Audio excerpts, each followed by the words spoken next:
Comment bien vous associer et comment bien trouver des partenaires? Bienvenue dans cette nouvelle Game Entrepreneur Story, le concept où je partage avec vous des conseils issus de mon expérience, anecdotes, échecs, gros fails, mais aussi réussites de mon parcours d'entrepreneur. Aujourd'hui, je vais parler d'un sujet fondamental qui sont les collaborations.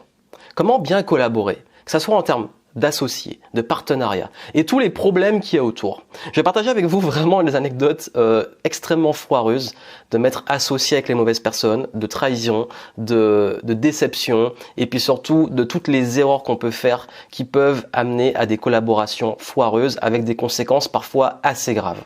Comment vous en prémunir, comment bien faire les choses parce qu'il y a aussi des collaborations qui se passent très bien et tant mieux et vous allez comprendre à travers cette Game Entrepreneur Story comment justement pouvoir bien le faire. Et c'est venu en fait dans l'échange que j'ai eu avec un client qui m'en a parlé parce que son intuition lui disait je vais m'associer avec ces personnes mais il y a un truc que je sens pas. Et du coup je me suis dit que ce serait ultra intéressant parce que j'ai demandé un vote sur Instagram. D'ailleurs suivez-moi sur Instagram, c'est pas fait, et aussi abonnez-vous à la chaîne YouTube pour recevoir les différents conseils issus de mon expérience sur l'entrepreneuriat. Et vous avez été nombreux à voter pour ce sujet. Forcément les dramas, les trucs comme ça, les gens y kiffent. On va en parler.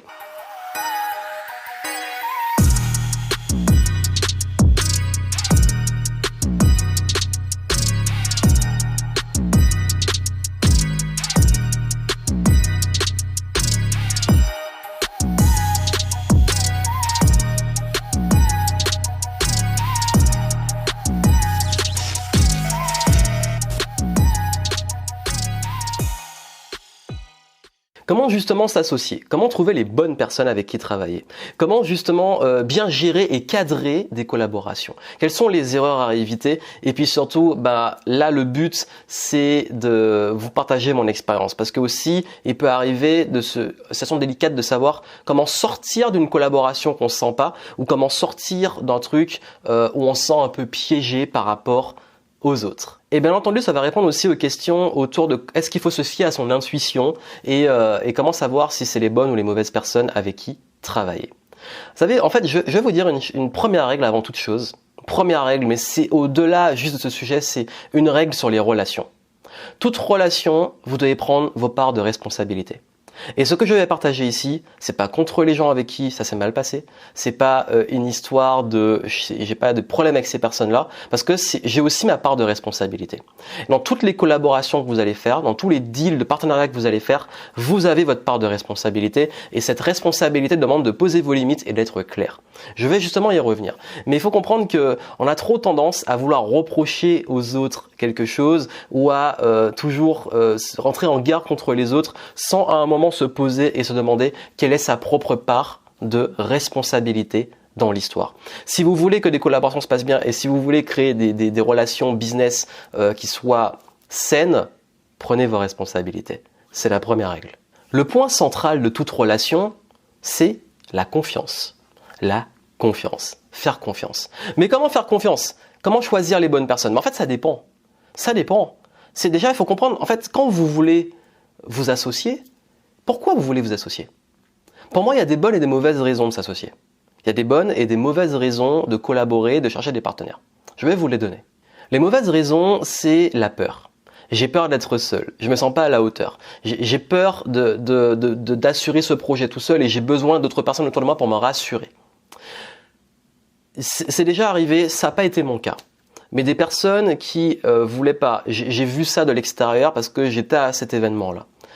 Deux personnes qui se sont associées parce qu'ils avaient peur de faire leur truc chacun de leur côté. Et le problème, c'est que l'entente s'est mal passée et que ça a créé quelque chose de pas net sur l'événement où il y avait une mésentente. Il y avait, par rapport à ce que nous on attendait en tant que participants, c'était pas clair. C'était pas clair et il y avait une vision, il y avait une autre et il n'y avait pas d'entente et c'était un peu...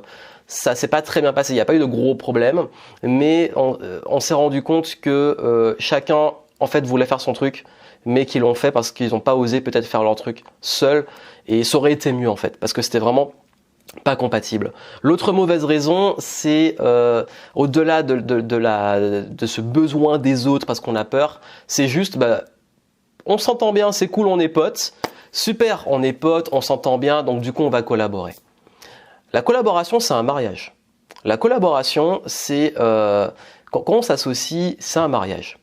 Et d'ailleurs, je vous invite à le faire avec des personnes vraiment avec qui vous pourriez passer des vacances ou aller boire un verre et tester les gens avant. Et ça, c'est les mauvaises raisons de s'associer. Quand on a peur, quand on est dans le besoin et quand surtout c'est juste parce que c'est cool. Ça amène jamais aux bonnes choses. Les bonnes raisons de s'associer, les bonnes raisons, on partage une vision ensemble qu'on veut créer. Donc il y a une même vision à laquelle on veut arriver. Nous sommes complémentaires. Pour nourrir cette vision, on va être complémentaires. Également, on a fait le point sur les engagements, les responsabilités de chacun. S'il y a de la clarté dans le deal. Et puis surtout, oui, il y a de l'entente, mais il y a de l'entente qui est vraiment forte, même dans des situations difficiles. Parce que comme je vous dis, c'est un mariage. Vous s'associer à quelqu'un sur un projet, tout le projet va dépendre de ça. Vous savez que la majorité des business, l'une des principales, je crois que c'est dans le top 3 des raisons d'échec d'entreprise, c'est les mauvaises associations. Le fait que c'est une équipe qui implose ou qui explose. Donc, l'humain, n'oubliez jamais qu'il est ultra important. Et que faites l'association pour les bonnes raisons. Pour une bonne vision, avec des gens complémentaires, avec qui vous entendez bien, certes. Pas par besoin, pas par nécessité, pas parce que c'est cool. Et d'ailleurs, justement, d'où l'intérêt de poser les limites. Vous savez, il y a un moment, j'ai collaboré avec des personnes où on partageait justement une vision. On avait la vision. On avait la complémentarité. On avait l'entente. Mais il y avait un gros problème. On n'avait pas de cadre. Et du coup, j'ai commencé à me rendre compte que j'étais la personne qui bossait le plus, qui portait le plus le projet, qui investissait le plus financièrement. L'autre aussi travaillait. Mais mes responsabilités et ce que j'avais à perdre étaient énormes comparé à l'autre. Et du coup, le deal je commençais à trouver que le deal était pas juste pour moi en fait. Le problème, c'est qu'à aucun moment ça avait été clair ce deal. À aucun moment ça avait été posé sur papier. Je parlais de ma responsabilité. Du coup, ça s'est un peu mal passé parce que comme il y avait à un moment, en fait, quand tout se passe bien, ça va. Mais le jour où ça se passe mal, vous êtes content d'avoir noir sur blanc quelque chose qui rappelle le deal. Donc peu importe ce que vous allez créer comme vision, comme partenariat, comme échange, mettez-le sur papier. Laissez une trace et soyez au clair sur le deal. Plus vous êtes au clair, plus vous évitez les soucis parce que la personne, vous-même et l'autre, et les autres personnes, vous savez dans quoi vous mettez les pieds, vous savez quelles sont les différentes parts et responsabilités, vous savez qui gagne quoi selon ce qu'il a mis, etc. Tout est clair. C'est pour ça que quand on crée une entreprise avec des associés, il y a toute la paperasse qui va avec pour clarifier les choses parce que le jour où il y a un problème, au moins, c'est cadré. Il n'y a pas de discussion possible, il n'y a pas « je t'avais dit ça », etc. Parce que ça va arriver. Ça va arriver. Comme je vous dis, c'est arrivé que j'ai eu cette collaboration aussi, c'était une autre fois, avec un projet, avec un groupe. Donc toutes les semaines, c'était génial, c'était le côté cool justement. On s'entendait bien, il y avait une dynamique de groupe, chacun en ce moment avait peut-être aussi envie d'être moins seul. Et on s'est dit, tiens, on va lancer un projet tous ensemble. Ça m'est arrivé 2 fois dans ma carrière, ce truc-là. Il y a un effet de groupe. C'est génial, c'est super, on lance un projet ensemble. Je ne pourrais pas donner tous les détails parce que, encore une fois, j'ai rien avec, pas de problème aujourd'hui, je m'entends très bien avec tous les membres de ces groupes, mais je vous dis comment ça s'est passé. C'est une vision, c'est un super projet, c'est des valeurs communes, c'est une entente. Et puis, on se lance dans le truc. Et puis, à bout d'un moment, moi, je commence à me dire, c'est quoi que je gagne? Certains dans l'histoire n'ont rien à gagner, beaucoup à perdre. D'autres ont beaucoup à gagner, pas grand-chose à perdre. En même temps, l'engagement, il y en a un qui bosse plus que l'autre, etc. Sur ces projets-là, c'est pas forcément celui qui bossait le plus, mais j'avais pas forcément besoin de ça. Ça n'a rien changé de ma vie. Et puis au bout d'un moment, je me dis, ça m'intéresse pas ce projet. Mais qu'est-ce qui se passe? C'est qu'il y a des divergences. Il commence à avoir des personnes qui voient plus d'intérêt, il y a un désengagement, l'autre qui reste engagé, et puis ça finit par mourir. Dans le meilleur des cas, et c'est ce qui m'est arrivé, le projet finit par mourir. C'est-à-dire que ça tombe à l'eau. Parce que les gens viennent plus aux réunions de plus en plus, et puis finalement on dit on laisse tomber, on passe à autre chose. Et dans le pire des cas, ça peut péter. Et c'est pas arrivé sur ces projets-là pour moi, mais j'ai déjà vu des groupes pour qui ça pète. Pour qui, en fait, il y a des conflits parce qu'un tel n'a pas suivi son engagement. Mais comme c'était pas au clair, on en arrive à ça. Je vais vous dire, il y a un truc qui est toujours revenu dans ces situations-là. c'est que j'avais toujours, dans ces situations, mon intuition qui me disait « il y a un truc que je sens pas ». Ça, vous pouvez le ressentir avec une personne, ça peut être face à un partenaire potentiel, face à une collaboration potentielle, face à un client. Je sens pas ce client. Là, il veut acheter mon truc, mon accompagnement, mais je sens qu'il y a un truc qui colle pas. 99% des cas où j'avais mon intuition qui me mettait un warning, ça s'est mal passé. Ça veut dire quoi? Ça veut dire que l'intuition, en fait, j'ai fait une vidéo qui explique, vous pourrez aller la voir, sur comment utiliser son intuition et comment se faire son intuition. Mais son intuition, c'est quoi? Elle vient souvent de son expérience. Parce qu'il y a des trucs qu'on sent, il y a des trucs qu'on capte. Il y a, pour plein de raisons différentes, mais il y a des trucs qu'on capte. Ce truc qu'on capte, ces signaux qui parfois sont inconscients, si votre intuition, elle vous dit un truc, méfiez-vous. Je vous dis, en fait, honnêtement, aujourd'hui, moi, il y a un truc, dans toutes mes collaborations, c'est ma règle que je me suis fixée. Soit c'est 100%, je le sens, c'est vraiment top du top. C'est comme ça que j'ai choisi mes participants du Game Entrepreneur Live, que quand je fais des partenariats, et c'est très rare, je choisis les gens sur ça, c'est soit c'est 100, soit c'est 0. Si c'est 99%, il y a 1% de doute sur mon intuition, non. C'est qu'il y a un truc qui cloche. Parce que ça, c'est toujours avéré. Ça, c'est moi. Chacun fait comme il veut. À ce jour, je me fie toujours à mon intuition. Mais vraiment toujours. Parce que je comprends qu'avec l'expérience, il y a des trucs qu'on capte. Ça peut être au niveau des valeurs ou des situations qui se répètent. Et ça peut arriver qu'on ait des choses qui se passent mal, des collaborations qui se passent mal. Et c'est ok, encore une fois, de prendre ses responsabilités. Mais ce qui est inquiétant, c'est quand on les répète. C'est quand on refait plusieurs fois la même erreur. Et moi, j'admets que j'ai fait 2 fois la même erreur. J'ai répété, en fait, 2 fois, une fois parce que j'ai répété la première erreur, donc de me lancer dans des groupes où quelque part, j'y cherchais quelque chose et j'y trouvais quelque chose, mais derrière, il y avait une limite.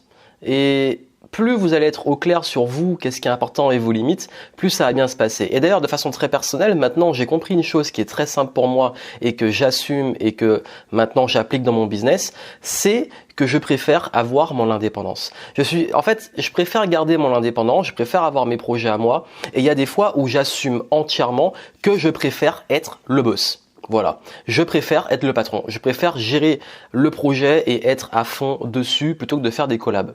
Pourquoi? Parce que dans la majorité de mes projets, c'est une vision que j'ai et c'est très rare que dans ces visions, je sois avec quelqu'un et j'ai une vision qu'on a ensemble et on la crée. Généralement, c'est j'ai une vision et j'y vais. Et le truc, c'est que vous allez vous retrouver dans des situations qui peuvent arriver, et je vous parle en termes d'expérience, où quand vous avez une vision, vous voulez faire quelque chose, il y a plein de gens qui veulent se greffer à ça.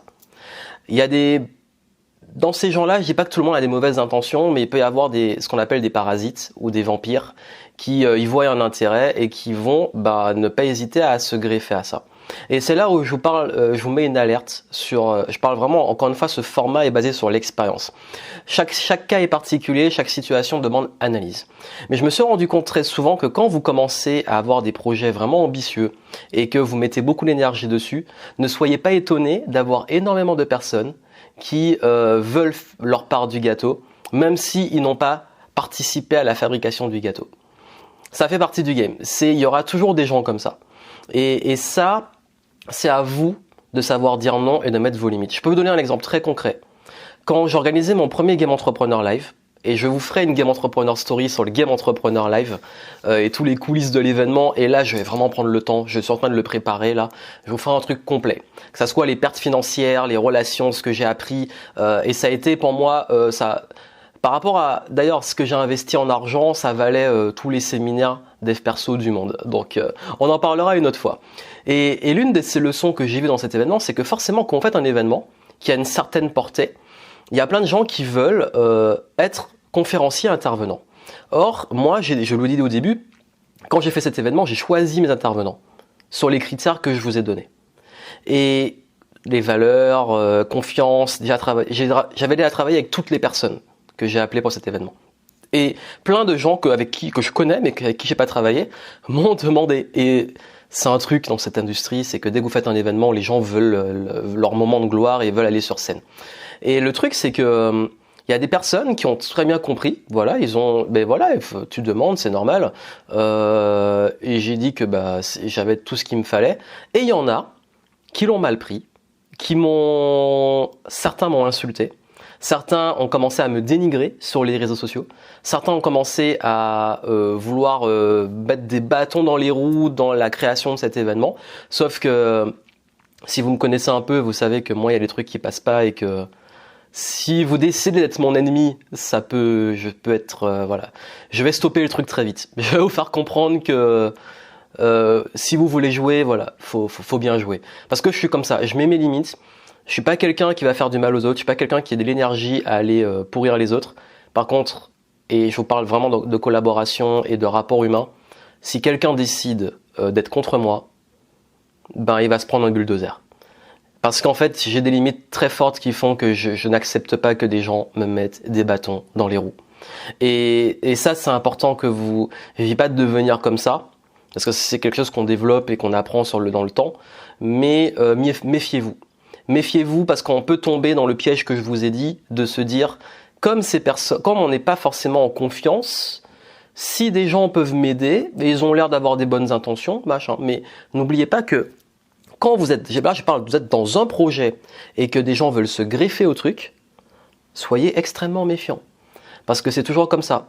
Quand vous n'existez pas, personne n'est là, personne ne vous fait confiance, personne ne veut collaborer, personne ne veut être partenaire. Le jour où vous commencez à réussir, tout le monde veut sa part du gâteau. C'est dans l'esprit humain, c'est dans toutes les industries, c'est dans toutes les relations humaines, mais comprenez ce concept. Voilà. Vous connaissez le truc. Maintenant, quand vous êtes au courant de ça, vous protégez. Et il faut se protéger. Il faut protéger vos projets, il faut protéger vos visions et il ne faut pas laisser n'importe qui rentrer dans ça. Et moi, j'ai une règle maintenant, c'est que tu rentres pas dans mon cercle comme ça. Il y en a qui vont dire « Ouais, mais c'est extrême, c'est le partage, etc. » Fuck you. Fuck you. Les histoires de co-création et tout, pour moi, ça a été une mode pendant un moment là. Et là, je sais que je suis assez ferme sur ça parce que je sais où ça mène. Et là, je vous parle vraiment, vraiment, vraiment de façon ultra sincère, sans filtre. Méfiez-vous. Toutes ces histoires de co-création, d'authenticité, de partage, il faut que machin ceci, non. Si vous mettez de l'énergie, du temps, de l'argent dans un projet, c'est votre bébé, protégez-le. Si vous avez un cercle dessus, protégez ce cercle. Ne laissez pas n'importe qui rentrer dans votre cercle intime. Ne parlez pas de n'importe quoi à n'importe qui. Vraiment, ce que je vous dis, c'est ça, personne ne vous le dira. Les gens n'ont pas intérêt à vous le dire, mais personne ne vous le dira. Parce que quand vous choisissez des personnes, le choix se fait sur des valeurs, des compétences, une intuition, voilà, une complémentarité, vous l'avez compris, une vision commune, mais ils se font aussi sur de l'ancienneté, sur un rapport. Moi, je pars du principe que je préfère, quand je travaille avec des personnes, être sûr que j'ai un passif avec les gens. Pourquoi ? Parce que il y a un truc, je suis pas du genre à dire que les gens ne peuvent pas changer. Je suis pas du genre à dire qu'une fois que quelqu'un est comme ça, je vais le juger et dire il est comme ça. En revanche, je suis très vigilant sur le passif des personnes parce que si quelqu'un a fait quelque chose, il y a de grandes chances qu'il le répète. Donc, je n'hésite pas à voir dans toutes mes expériences que j'ai avec les gens, encore une fois, c'est pas un jugement, est-ce que c'est une bonne ou mauvaise personne, mais dans les ententes qu'on a eues, dans notre expérience relationnelle, qu'est-ce qui s'est passé? Et dans ce projet-là, si je veux faire une collaboration, un partenariat, qu'est-ce qui peut se passer? Et j'avais un ami, qui est un ami très proche, on s'entend super bien. Mais on est incapable de bosser ensemble. Quand on était étudiant, on a eu des clashs entre nous, mais vraiment des clashs presque violents, parce que ça pétait. On était incapable, voilà, il y a des gens qui sont pas compatibles, on n'est pas compatible pour bosser ensemble. Par contre, quand on est amis, en amitié, on s'entend super bien. C'est une preuve. C'est une personne avec qui je vais jamais collaborer dans un contexte professionnel ou n'importe quel projet qui est similaire. Parce qu'on a ce passif-là. Encore une fois, je prends mes responsabilités, mais je sais que dans l'expérience, il peut se passer ça. Maintenant, quand je choisis des personnes, si dans le projet, je choisis quelqu'un, par rapport à l'expérience qu'on a, si je vois qu'il y a des trucs qui peuvent être dans ce projet-là nocifs, ben je ne vais pas collaborer. Donc vous avez vu, c'est ça que je vous dis, ne prenez pas les gens comme ça du jour au lendemain et c'est bon, on y va quoi. Vous n'allez pas vous marier avec quelqu'un tant que vous n'avez pas appris à vivre vraiment avec la personne, à comprendre le quotidien, à traverser des galères avec la personne, parce que c'est que là que vous comprenez la profondeur d'une relation et d'une entente. Donc c'est ultra, ce que je vous dis c'est très important, mais pas que pour le business en fait, pour la vie aussi. Et donc tout ça fait que je dis pas de devenir un extrémiste, d'être un sauvage. Bon, j'avoue, je suis un petit peu sauvage. Je suis devenu en fait, parce que je me rends compte que c'est grâce à ça que j'en suis là où je suis aujourd'hui, parce que c'est pas que je me coupe de tout le monde, c'est que je fais très attention avec qui je collabore et avec qui je me mets dans mon cercle et avec qui je m'affiche aussi en termes d'image. Parce que j'ai des valeurs, j'ai une réputation et je veux pas qu'elle soit entachée ou que des projets soient aient des soucis à cause de ça. Donc du coup, c'est ça c'est encore une fois, c'est chacun qui jauge, qui prend ses responsabilités. Mais maintenant que j'ai compris ça, et ce que je vous partage avec vous, c'est que une fois que vous comprenez vos limites, votre fonctionnement, vos ententes, la vision, tout ce que vous faites, vous pouvez bien choisir les personnes, vous pouvez bien faire les choses. Maintenant, il peut arriver une situation, et ça arrive très souvent, où vous vous retrouvez dans un faux plan, dans un plan un peu foireux. Vous dites, bon là, je suis engagé avec ces gens-là et j'ai pas envie de continuer. Ou alors, pire, comment arrêter une collaboration et puis comment gérer aussi des trahisons ou des grosses mésententes, des conflits. Alors là, je vous invite à vous intéresser à la communication non violente. On a beau l'étudier avec l'émotion, c'est toujours un peu difficile à appliquer, mais comprenez quand même. Pourquoi ? Parce que la trahison, c'est pas une question, encore une fois, c'est une question de responsabilité. La trahison, elle vient de quoi ? Elle vient d'un moment pas clair. Ça peut venir d'un truc qui n'a pas été clair. Et souvent, c'est ça. Parce que chacun peut avoir une interprétation différente. Les gens, on peut toujours leur trouver des bonnes raisons de faire les choses. Peu importe, ça fait que ça a fait foirer un truc. Maintenant, si on prend du recul et on se dit, ok, la personne, par contre, elle a vraiment déconné. Genre, elle devait vous reverser des commissions, elle l'a pas fait, elle vous a volé des clients. Ça m'est déjà arrivé, hein, quelqu'un qui me récupère des clients, qui va mal parler à des clients à moi, des trucs comme ça, des trucs vraiment pas cool. Bah, la meilleure façon de gérer ça, c'est de communiquer. C'est une fois que ça arrive, qu'il y a une mésentente, partager, exprimer en fait vous ce que vous ressentez. Exprimer le fait que cette collaboration, là je suis pas encore au cas extrême de trahison, mais je parle ça se passe mal. Exprimer au groupe ou aux personnes concernées. Ne restez pas dans le truc de silence, parce que c'est le silence qui crée encore plus de conflits. Exprimez-vous. Exprimez d'abord ce que vous ressentez. Si c'est une limite qui a été dépassée, exprimez cette limite. Dites, moi je me sens mal parce que il s'est pas donné des faits, donner aussi des émotions. Dites que voilà, c'est moi, c'est ce que je ressens, c'est ma position. C'est ce que je ressens là. Quelqu'un peut pas aller contredire ce que vous ressentez parce que c'est vous qui le ressentez. Après, il y a des gens qui vont contredire des faits. Mais si vous avez des faits extrêmement spécifiques, voilà, bon, on avait prévu un deal que si je t'ai ramené un client, tu me reversais 30%. Voilà, il s'est passé que tel client m'ont dit qu'ils vont acheter chez toi et que tu m'as pas reversé mes commissions. Donc moi, je me sens un petit peu trahi, je suis extrêmement déçu. Est-ce que tu peux m'expliquer pourquoi ? Et vous laissez toujours la porte ouverte et vous écoutez ensuite l'autre. Vous écoutez ce qu'il a à dire. Vous intéressez à sa position. Vous exprimez vos sentiments. Vous exprimez la situation, les faits qui ont amené à ces ressentis. Et vous dites, est-ce que toi, tu peux m'expliquer ? Comment tu vois les choses ? Et là, c'est là qu'on crée une discussion. C'est là qu'on trouve, on évite d'aller dans l'émotionnel. Tu es un enfoiré, tu m'as trahi, tu es un traître, tu es un arnaqueur, etc. Non, on va pas régler un conflit comme ça. Et puis s'il y a des écrits, et tant mieux, voilà, voici le deal. Et si vraiment on voit que la personne a déconné, on avait prévu tant, on a signé le contrat, signer des contrats. Encore une fois, je vous le dis, noir sur blanc, ça joue en votre faveur. Le jour où ça arrive, ça protège tout le monde. Ok, ça a été signé, ça n'a pas été respecté. Voici les conséquences.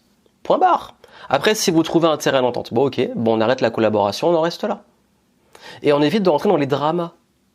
Et puis pareil, je veux dire un truc, c'est que c'est arrivé tellement souvent que des personnes me demandent, dans la vie personnelle, ça peut être un ami qui me dit, voilà, dans ma relation, je sais pas si je dois continuer, je me sens pas très bien, etc. Ou alors un client qui va me dire, j'ai fait telle collaboration, mais je commence je me suis associé pour créer ce business et du coup, maintenant ça va plus, j'ai envie d'être indépendant, etc. Je ne sais pas. Mais en fait, la réponse, elle est là. C'est-à-dire que si vous commencez à sentir que ça va pas, c'est que ça va pas. Quand vous commencez à demander si vous devez continuer une collaboration, une relation, c'est que la réponse est déjà là. Alors je dis pas que c'est définitif, parfois c'est une mésentente, parfois c'est on interprète, parce qu'on communique pas. Communiquez. Et puis parfois, si vraiment vous avez envie d'arrêter sans vous justifier, arrêtez. Ça peut être ça aussi, mais par respect pour les autres, il vaut mieux communiquer parce que arrêter sans communiquer, c'est quand même c'est violent pour les autres parce qu'ils peuvent faire beaucoup d'interprétations. C'est mieux de communiquer la réalité. Mais ça, c'est pour vous dire que les conseils que je vous donne là, c'est juste du relationnel. Et c'est mon expérience. Mais après, ce format de Game Entrepreneur Story, c'est mon expérience. Je peux pas aller j'aurais aimé vous faire plus de storytelling, des histoires beaucoup plus développées et tout, mais c'est compliqué.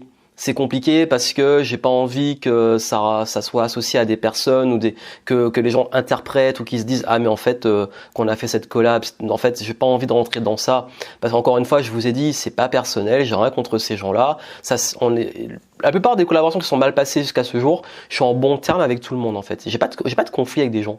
À part les gens qui m'ont mis des bâtons dans les roues là pour mon événement et certaines situations de business, mais c'est plus des gens qui sont venus mettre des bâtons dans les roues après avoir tenté un parasitage. Mais ça, c'est des gens à la base dont je m'en fous complètement maintenant, donc les conséquences je m'en fous. Donc du coup, comprenez que vous aurez toujours ces différentes situations et que c'est à vous de vous fier à prendre vos responsabilités dans vos limites, dans vos deals, de lancer dans les collaborations pour les bonnes raisons avec les bonnes personnes, de comprendre que les bonnes personnes viendront d'un passif, donc d'une expérience. Parfois, il faut la faire, mais si vous la faites, protégez-vous.